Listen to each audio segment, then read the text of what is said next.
Hello everyone, कैसे हो आप सभी। स्वागत है आपका यूनिक स्टडी के एक और नए वीडियो में। इस वीडियो में हम आपके लिए लेके आ चुके हैं 80 इंपॉर्टेंट जो है आपके लिए जीके जीएस के क्वेश्चन, जो आपके आरआरबी ग्रुप डी के लिए बहुत ही इंपॉर्टेंट क्वेश्चन होने वाले हैं। ये क्वेश्चन इस प्रकार के क्वेश्चन है कि जो आपके एग्जाम में सीधे पूछे जा सकते हैं, तो एक भी क्वेश्चन मिस किए बिना पूरा सेशन जरूर कंप्लीट करिएगा। ये आपके नए सिलेबस पर आधारित, नए पैटर्न पर आधारित क्वेश्चन होने वाले हैं।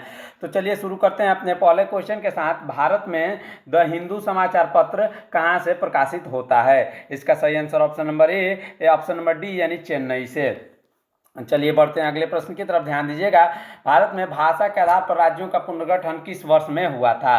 भाषा के आधार पर राज्यों का पुनर्गठन जो हुआ था 1956 में हुआ था। ऑप्शन नंबर डी इसका बिल्कुल सही जवाब होगा। अगला प्रश्न देखते हैं। भारत का राष्ट्रीय गीत वंदे मातरम किस उपन्यास का अंश है? भारत का राष्ट्रीय गीत जो वंदे मातरम है वो आनंद मठ से लिया गया। ऑप्शन नंबर डी इसका बिल्कुल सही जवाब हो जाएगा। चलिए बढ़ते हैं अगले प्रश्न की तरफ, ध्यान दीजिएगा। चंगेज खान का मूल नाम क्या था?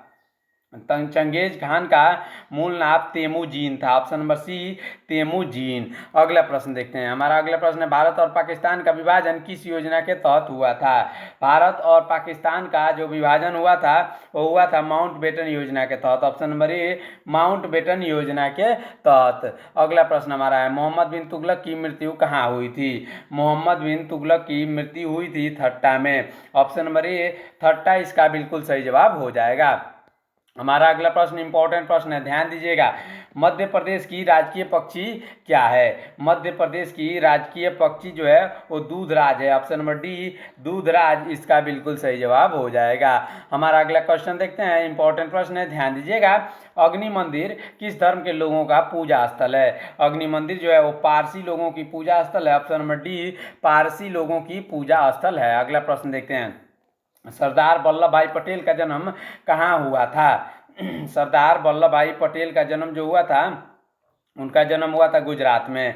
ऑप्शन नंबर ए गुजरात इसका बिल्कुल सही जवाब। Option number B C Gujarat इसका बिल्कुल सही जवाब हो जाएगा। अगला क्वेश्चन देखते हैं। राष्ट्रीय महिला आयोग की पहली अध्यक्ष कौन थी? राष्ट्रीय महिला आयोग की पहली अध्यक्ष मोहिनी गिरी थी। ऑप्शन नंबर डी मोहिनी गिरी। अगले प्रश्न की तरफ बढ़ते हैं। हमारा अगला प्रश्न इंपॉर्टेंट प्रश्न है, ध्यान दीजिएगा। कायदे ए आजम नाम से किसे जाना जाता है? कायदे ए आजम नाम से मोहम्मद अली जिन्ना को जाना जाता है। Option number B Mohammad Ali Jinnah इसका बिल्कुल सही जवाब हो जाएगा। अगला प्रश्न देखते हैं। असहयोग आंदोलन शुरू होने के समय भारत का वायसराय कौन था? जब असहयोग आंदोलन शुरू हुआ था उस समय भारत का वायसराय कौन था? Lord Chelmsford. Option number D Lord Chelmsford इसका बिल्कुल सही जवाब हो जाएगा। चलिए बढ़ते हैं अगले प्रश्न की तरफ। इंपॉर्टेंट प्रश्न है, ध्यान दीजिएगा। फूलों की घाटी किस स्थान पर स्थित है? फूलों की घाटी स्थित है चमोली उत्तराखंड में। Option number B Chamoli Uttarakhand इसका बिल्कुल सही जवाब हो जाएगा। चलिए बढ़ते हैं अगले प्रश्न की तरफ। उससे पहले अभी तक अगर चैनल को सब्सक्राइब नहीं किया है तो चैनल को जरूर सब्सक्राइब करिएगा ऐसे इंपॉर्टेंट क्वेश्चन के लिए, क्योंकि आपके हर शिफ्ट से संबंधित आपके लिए ऐसे इंपॉर्टेंट क्वेश्चन आ रहे हैं। तथा सवेरे 8 बजे वाला सेशन जो आपके लिए करंट अफेयर्स का सेशन हो रहा है उसको भी जरूर देखिएगा। हमारा अगला क्वेश्चन है, भारत के प्रथम न्यूट्रॉन रिएक्टर ने किस स्थान पर कार्य करना आरंभ किया था? इसका सही आंसर होगा ऑप्शन नंबर डी यानी कल्पक्कम तमिलनाडु में न्यूट्रॉन रिएक्टर ने अपना प्रथम न्यूट्रॉन रिएक्टर कार्य करना स्थापित किया था। अगला क्वेश्चन देखते हैं, ध्यान दीजिएगा। बहमनी साम्राज्य का कितने राज्यों में विभाजन हुआ? बहमनी साम्राज्य का जो विभाजन हुआ वो कितने राज्यों में हुआ? इसका सही आंसर हो जाएगा 5। ऑप्शन नंबर बी 5 राज्यों में विभाजन हुआ। अगला प्रश्न हमारा है, ऑल इंडिया रेडियो की स्थापना किस वर्ष हुई थी? ऑल इंडिया रेडियो की स्थापना हुई थी 1936 में। ऑप्शन नंबर बी 1936 में। अगला प्रश्न देखते हैं। भारतीय स्वतंत्रता आंदोलन के दौरान चर्चित पुस्तक इंडिया फॉर इंडियंस के लेखक कौन थे? इंडिया फॉर इंडियंस के लेखक थे Chittaranjan Das. Option number C Chittaranjan Das. Option number C. चलिए बढ़ते हैं अगले प्रश्न की तरफ, ध्यान दीजिएगा। जब ईस्ट इंडिया कंपनी की स्थापना हुई तब भारत का बादशाह कौन था? जब ईस्ट इंडिया कंपनी की स्थापना हुई तब भारत का बादशाह जो था वो अकबर था। Option number C Akbar. अगले प्रश्न की तरफ बढ़ते हैं। इंपॉर्टेंट प्रश्न है, ध्यान दीजिएगा। जनरल माइक डायर की हत्या किसने की? जनरल माइक डायर की हत्या उधम सिंह ने की थी। ऑप्शन नंबर सी उधम सिंह इसका बिल्कुल सही जवाब हो जाएगा। अगला प्रश्न हमारा 23 फरवरी 1946 को रॉयल इंडियन नेवी के विद्रोहियों को आत्मसमर्पण के लिए किसने राजी किया? इसका सही आंसर वल्लभ भाई पटेल और मोहम्मद अली जिन्ना हो जाएंगे। ऑप्शन नंबर सी यानी सरदार वल्लभ भाई पटेल और मोहम्मद अली जिन्ना ने 23 फरवरी 1946 को रॉयल इंडियन नेवी के विद्रोहियों को आत्मसमर्पण के लिए राजी किया था। अगला प्रश्न इंपॉर्टेंट प्रश्न है, ध्यान दीजिएगा। भारत में वन महोत्सव का प्रारंभ किसने किया था?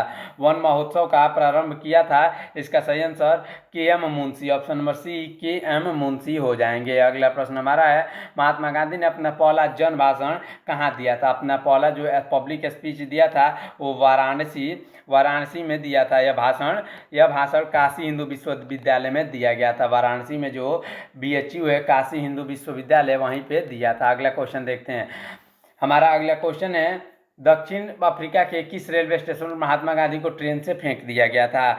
इसका सही आंसर हो जाएगा पीटरमैरिट्जबर्ग, ऑप्शन नंबर बी पीटरमैरिट्जबर्ग। अगले प्रश्न की तरफ बढ़ते हैं। इंपॉर्टेंट प्रश्न है, 15 अगस्त 1947 को भारतीय राष्ट्रीय कांग्रेस का अध्यक्ष कौन था? 15 अगस्त 1947 को भारतीय राष्ट्रीय कांग्रेस का अध्यक्ष JB कृपलानी थे। Option number C JB Kripalani थे। अगला प्रश्न हमारा है, किस देश के निवासियों ने भारत को इंडिया नाम दिया था? भारत को इंडिया नाम दिया था किसने? इसका आंसर आप हमें कमेंट में बताएंगे। ये क्वेश्चन आपको कई बार कराया जा चुका है। अगला क्वेश्चन देखते हैं, भारत के किस राज्य को बादलों का घर कहा जाता है? बादलों का घर कहा जाता है मेघालय को, यानी मेघालय को जो है बादलों का घर कहा जाता है। चलिए बढ़ते हैं अगले प्रश्न की तरफ। हमारा अगला प्रश्न इंपॉर्टेंट प्रश्न है, ध्यान दीजिएगा। शाहजहां के काल में कौन सा यूरोपीय यात्री भारत आया था? इसका सही आंसर होगा ऑप्शन नंबर डी यानी पीटर मुंडी। पीटर मुंडी जो था वो शाहजहां के काल में भारत आया था। वो कहाँ का रहने वाला था? यूरोप का। अगला प्रश्न देखते हैं, बाबर ने सर्वप्रथम बादशाही की पदवी कहाँ धारण की थी? बादशाही की पदवी काबुल में धारण की थी। ऑप्शन नंबर बी काबुल में। अगला प्रश्न हमारा है, भारतीय वायुसेना में शामिल राफेल विमान किस देश से खरीदा गया था? राफेल विमान जो खरीदा गया, इसका सही आंसर ऑप्शन नंबर बी यानी ऑप्शन नंबर ए यानी फ्रांस से खरीदा गया था। अगला प्रश्न हमारा है, ध्यान दीजिएगा। INS विक्रमादित्य शिप को किस देश से खरीदकर भारतीय नौसेना में शामिल किया गया? INS विक्रमादित्य को रूस से खरीदकर शामिल किया गया है। अगला प्रश्न हमारा इंपॉर्टेंट प्रश्न है, ध्यान दीजिएगा। स्वेज नहर किस देश के निकट स्थित है?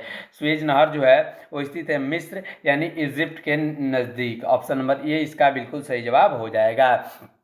चलिए बढ़ते हैं अगले प्रश्न की तरफ। वियतनाम देश की मुद्रा क्या है? बहुत ही इंपॉर्टेंट प्रश्न है। वियतनाम देश की मुद्रा है dong. Option number C dong इसका बिल्कुल सही जवाब हो जाएगा। चलिए बढ़ते हैं अगले प्रश्न की तरफ। उससे पहले अभी तक अगर चैनल को सब्सक्राइब नहीं किया है तो चैनल को जरूर सब्सक्राइब करिएगा ऐसे इंपॉर्टेंट क्वेश्चन के लिए, क्योंकि आपके हर रोज़ जो है इंपॉर्टेंट क्वेश्चन आ रहे हैं। सवेरे 8 बजे आपका लिए करंट अफेयर्स का सेशन भी आ रहा है, उसको भी जरूर देखिएगा। अगला क्वेश्चन है हमारा, भारत का प्रथम दूरदर्शन केंद्र कौन सा है? भारत का प्रथम दूरदर्शन केंद्र नई दिल्ली है। ऑप्शन नंबर सी नई दिल्ली है। अगला प्रश्न है, युगांडा देश की राजधानी क्या है? युगांडा देश की राजधानी है Kampala. Option number D Kampala. अगला प्रश्न हमारा है, ध्यान दीजिएगा। जहांगीर को कहाँ दफनाया गया था? जहांगीर को कहाँ दफनाया गया था? लाहौर में। ऑप्शन नंबर सी लाहौर में जहांगीर को दफनाया गया था। अगला प्रश्न देखते हैं, इंपॉर्टेंट प्रश्न है। भारत की प्रथम परमाणु पनडुब्बी कौन सी थी?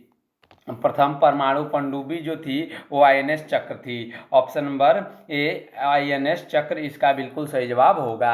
अगला प्रश्न हमारा है, भारत का प्रथम मध्यम दूरी वाला मिसाइल कौन सा है? भारत का जो प्रथम मध्यम दूरी वाला मिसाइल है वो अग्नि है। ऑप्शन नंबर सी अग्नि है। अगला प्रश्न हमारा है, भारत का प्रथम प्रक्षेपास्त्र कौन सा है? भारत का प्रथम प्रक्षेपास्त्र जो है वो कौन है? इसका सही आंसर होगा, आप हमें कमेंट में इसका सही आंसर बताएंगे। ये क्वेश्चन आपके लिए है। अगला क्वेश्चन देखते हैं, निम्नलिखित में से किस यूरोपीय शक्ति ने शिवाजी को तोपें प्रदान की थी? इसका सही आंसर हो जाएगा ऑप्शन नंबर सी यानी अंग्रेजों ने शिवाजी को तोपें प्रदान की थी। अगला प्रश्न देखते हैं, शिवाजी के साम्राज्य की राजधानी कहाँ थी? शिवाजी के साम्राज्य की राजधानी रायगढ़ महाराष्ट्र थी। Option number B Raigad Maharashtra थी। अगला प्रश्न देखते हैं, एक नेता किस प्रकार सम्मान पा सकता है? इसका सही आंसर होगा, एक नेता जो है सम्मान पा सकता है नैतिक संज्ञान द्वारा। ऑप्शन नंबर बी इसका बिल्कुल सही जवाब हो जाएगा। अगला क्वेश्चन है, जम्मू कश्मीर की राजधानी श्रीनगर किस नदी के तट पर स्थित है? श्रीनगर जो है नैतिक संज्ञान द्वारा इसका झेलम नदी पर स्थित है। ऑप्शन नंबर डी इसका बिल्कुल सही जवाब हो जाएगा। बढ़ते हैं अगले प्रश्न की तरफ, ध्यान दीजिएगा। हमारा अगला प्रश्न है, सूरत किस नदी के तट पर स्थित है? बहुत ही इंपॉर्टेंट प्रश्न है, ध्यान दीजिएगा। सूरत जो स्थित है वो तापी नदी के तट पर स्थित है। ऑप्शन नंबर बी तापी नदी के तट पर। अगला प्रश्न हमारा है, समाजशास्त्र के जनक किस देश के हैं? समाजशास्त्र के जनक जो है वो फ्रांस के हैं। Option number B France, August Comte. कौन है? समाजशास्त्र के जनक अगस्त काम्टे हैं जो फ्रांस के हैं। अगला क्वेश्चन देखते हैं, ध्यान दीजिएगा। हमारा अगला क्वेश्चन है, हिडेनबर्ग रेखा किन देशों के मध्य स्थित है? हिडेनबर्ग रेखा जो है वो जर्मनी और पोलैंड के बीच स्थित है। ऑप्शन नंबर सी जर्मनी और पोलैंड के नीचे के बीच हिडेनबर्ग रेखा स्थित है। अगला प्रश्न हमारा है, भारत में समाजशास्त्र का प्रारंभ सर्वप्रथम किस विश्वविद्यालय से हुआ था? भारत में समाजशास्त्र का प्रारंभ जो हुआ था वो कहाँ से हुआ था? इसका सही आंसर होगा मुंबई से। ऑप्शन नंबर सी मुंबई से। अगला प्रश्न हमारा है, दहेज प्रथा का सबसे मुख्य कारण क्या है? दहेज प्रथा का सबसे मुख्य कारण है सामाजिक प्रथा, यानी ऑप्शन नंबर डी सामाजिक प्रथा। चलिए बढ़ते हैं अगले क्वेश्चन की तरफ। दहेज प्रथा जो है, दहेज प्रथा एक जटिल सामाजिक आर्थिक समस्या है। क्या है? जटिल आर्थिक समस्या है जिसका मुख्य कारण सामाजिक मूल्य और अपेक्षाएं हैं, न कि जाति प्रथा। अगला क्वेश्चन देखते हैं, ध्यान दीजिएगा। भारतीय संविधान के किस अनुच्छेद में निर्वाचन आयोग के लिए प्रावधान है? निर्वाचन आयोग के लिए प्रावधान 324 में है। ऑप्शन नंबर ए 324 में है। अगला प्रश्न हमारा है, भारत में सबसे पहले उल्लेख किसका हुआ था?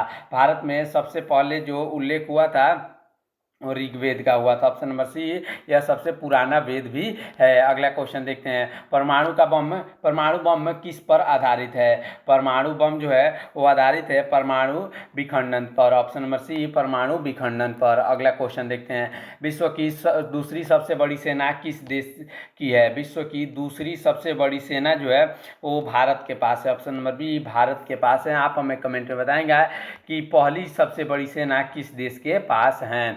अगला प्रश्न इंपॉर्टेंट प्रश्न है, ध्यान दीजिएगा। वर्तमान समय 2022 में भारत के पास कितनी पनडुब्बियां हैं?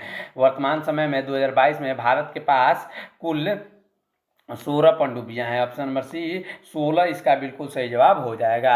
अगला प्रश्न हमारा, इंटरनेशनल यूज सर्विस कहाँ पर स्थित है? इंटरनेशनल यूज सर्विस जो स्थित है अमेरिका में स्थित है। ऑप्शन नंबर बी अमेरिका में। अगला प्रश्न हमारा है, इंपॉर्टेंट प्रश्न है, ध्यान दीजिएगा। आकाशवाणी और दूरदर्शन के दैनिक कार्यक्रमों की शुरुआत किस गीत से होती है? इसका सही आंसर होगा ऑप्शन नंबर बी यानी राष्ट्रगीत से। ऑप्शन नंबर बी इसका बिल्कुल सही जवाब हो जाएगा।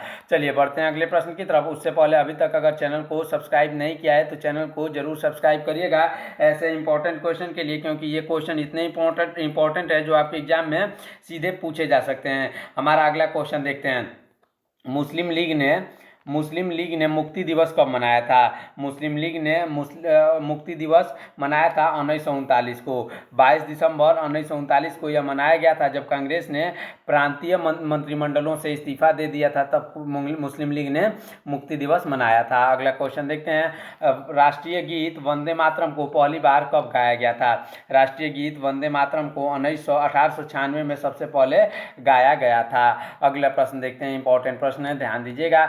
बम्बई, मद्रास और कलकत्ता में उच्च न्यायालयों की स्थापना कब हुई? बम्बई, मद्रास और कलकत्ता में उच्च न्यायालयों की स्थापना जो हुई थी वो हुई थी कब? 1861 में। ऑप्शन नंबर बी इसका बिल्कुल सही जवाब हो जाएगा। अगला क्वेश्चन देखते हैं, भारत में किस राज्य विधानसभा के सदस्यों की न्यूनतम संख्या कितनी हो सकती है? किसी राज्य विधानसभा के सदस्यों की न्यूनतम संख्या हो सकती है 60। ऑप्शन नंबर बी 60 इसका बिल्कुल सही जवाब हो जाएगा। अगला प्रश्न देखते हैं, स्वामी विवेकानंद को विवेकानंद की उपाधि किसने दी थी?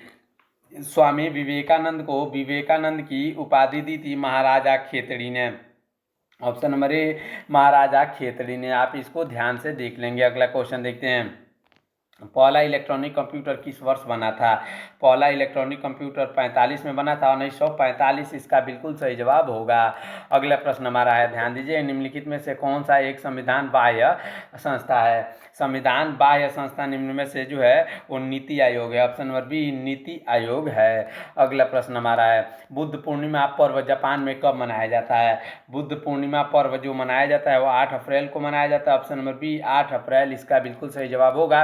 अगला प्रश्न देखते हैं, अमेरिका में फ्री हिंदुस्तान अखबार किसने शुरू किया था? अमेरिका में फ्री हिंदुस्तान अखबार शुरू किया था तारकनाथ दास ने। ऑप्शन नंबर डी तारकनाथ दास ने। अगले प्रश्न की तरफ बढ़ते हैं, ध्यान दीजिएगा, इंपॉर्टेंट प्रश्न है, भारत के किस शहर को मरुस्थल की राजधानी कहा जाता है? मरुस्थल की राजधानी जयपुर को, जैसलमेर को कहा जाता है। ऑप्शन नंबर डी जैसलमेर इसका बिल्कुल सही जवाब हो जाएगा। चलिए बढ़ते हैं अगले क्वेश्चन की तरफ। हमारा अगला क्वेश्चन क्या कहता है, किस देश का राष्ट्रपति ब्लू हाउस में रहता है? किस देश का राष्ट्रपति ब्लू हाउस में रहता है? इसका सही आंसर हो जाएगा ऑप्शन नंबर डी, यानी दक्षिण कोरिया का जो है राष्ट्रपति जो है वो ब्लू हाउस में रहता है। अगले प्रश्न की तरफ बढ़ते हैं, ध्यान दीजिएगा, गुप्तकालीन हिंदू धर्म के दो प्रमुख देवता कौन थे? गुप्तकालीन हिंदू धर्म के दो प्रमुख देवता शिव और विष्णु थे। ऑप्शन नंबर डी शिव और विष्णु इसके बिल्कुल सही जवाब हो जाएंगे। अगले प्रश्न की तरफ बढ़ते हैं, निम्नलिखित में से कौन सा दर्रा श्रीनगर रेल मार्ग को जोड़ता है? कौन सा दर्रा श्रीनगर रेल मार्ग को जोड़ता है? इसका सही आंसर बनिहाल दर्रा हो जाएगा। बनिहाल दर्रा जो है किसको जोड़ता है? रेलवे मार्ग को जोड़ता है। अगले प्रश्न की तरफ बढ़ते हैं, ध्यान दीजिएगा, इंपॉर्टेंट प्रश्न है, किस देश के नागरिकों को 2 से 3 साल तक आर्मी की ट्रेनिंग लेना अनिवार्य है? 2 से 3 साल तक आर्मी की ट्रेनिंग लेना अनिवार्य है इजराइल के लोगों को। ऑप्शन नंबर ए इजराइल को। अगला प्रश्न देखते हैं, इंपॉर्टेंट प्रश्न है, किस देश की राजधानी को चूहों का शहर कहा जाता है? चूहों का शहर कहा जाता है किसको? चलिए हमारा इसका आंसर हो जाएगा मैक्सिको को। ऑप्शन नंबर बी, यानी मैक्सिको को चूहों का शहर भी कहा जाता है। चलिए बढ़ते हैं अगले प्रश्न की तरफ। इंपॉर्टेंट प्रश्न है, ध्यान दीजिएगा, कि जिस कृषि में फसलों की खेती और पशुपालन एक साथ होता है उसे क्या कहते हैं? यानी कृषि और पशुपालन एक साथ होता है उसे क्या कहा जाता है? इसका सही आंसर होगा ऑप्शन नंबर बी, यानी वाणिज्यिक कृषि। ऑप्शन नंबर बी वाणिज्यिक कृषि। अगला प्रश्न हमारा है, डॉन किस देश की प्रमुख समाचार पत्र है? डॉन जो है वो किस देश का? इसका सही आंसर होगा ऑप्शन नंबर सी, यानी पाकिस्तान का एक प्रमुख समाचार पत्र है। अगला क्वेश्चन देखते हैं, हमारा अगला क्वेश्चन जो कि इंपॉर्टेंट प्रश्न है, भारतीय जनजातियों की सामाजिक समस्या क्या है? यानी धर्म परिवर्तन, युवा ग्रहों का पतन, बाल विवाह और कन्या मूल्य, यानी इनमें से सभी जो है ये किसकी समस्या है? भारतीय जनजातियों की सामाजिक समस्या है। चलिए बढ़ते हैं अगले प्रश्न की तरफ। इंपॉर्टेंट प्रश्न है, भारतीय सेना में शामिल S-400 मिसाइल किस देश से खरीदी गई है? S-400 जो है रूस से खरीदी गई है। ऑप्शन नंबर ए रूस से खरीदी गई है। अगला क्वेश्चन देखते हैं, एक लिमिटेड कंपनी को पत्र लिखने में सही अभिवादन क्या होगा? एक लिमिटेड कंपनी को पत्र लिखने में सही अभिवादन होगा महोदय जी। ऑप्शन नंबर बी इसका बिल्कुल सही जवाब होगा। अगला प्रश्न है, एलिफेंटा की गुफाओं में किसकी मूर्तियां हैं? एलिफेंटा की गुफाओं में मूर्तियां हैं शिव की। ऑप्शन नंबर ए शिव की। अगले क्वेश्चन की तरफ बढ़ते हैं, हमारा अगला क्वेश्चन है, स्वतंत्र भारत की यात्रा पर आने वाले प्रथम ब्रिटिश प्रधानमंत्री कौन थे? स्वतंत्र भारत की यात्रा पर आने वाले प्रथम ब्रिटिश प्रधानमंत्री कौन थे? इसका सही आंसर हो जाएगा Harold Macmillan. Option number B इसका बिल्कुल सही हो जाएगा, हैरोल्ड मैकमिलन। अगले प्रश्न की तरफ बढ़ते हैं, ये क्वेश्चन आपके लिए है, 81 नंबर क्वेश्चन है, उत्तर प्रदेश का नाम उत्तर प्रदेश कब पड़ा? इसका आंसर आप हमें कमेंट में बताएंगे। इस प्रकार हमारा ये 80 क्वेश्चन आपके लिए समाप्त होता है यहीं पे। और भी इंपॉर्टेंट क्वेश्चन अभी आने वाले हैं, इसलिए आप हमारे चैनल को सब्सक्राइब जरूर करके रखिएगा, साथ ही साथ बेल आइकॉन के भी प्रेस कर दीजिएगा ताकि एक भी अपडेट आपको मिस ना हो। मिलते हैं नेक्स्ट वीडियो में, तब तक के लिए रखिए अपना ख्याल। धन्यवाद, जय हिंद।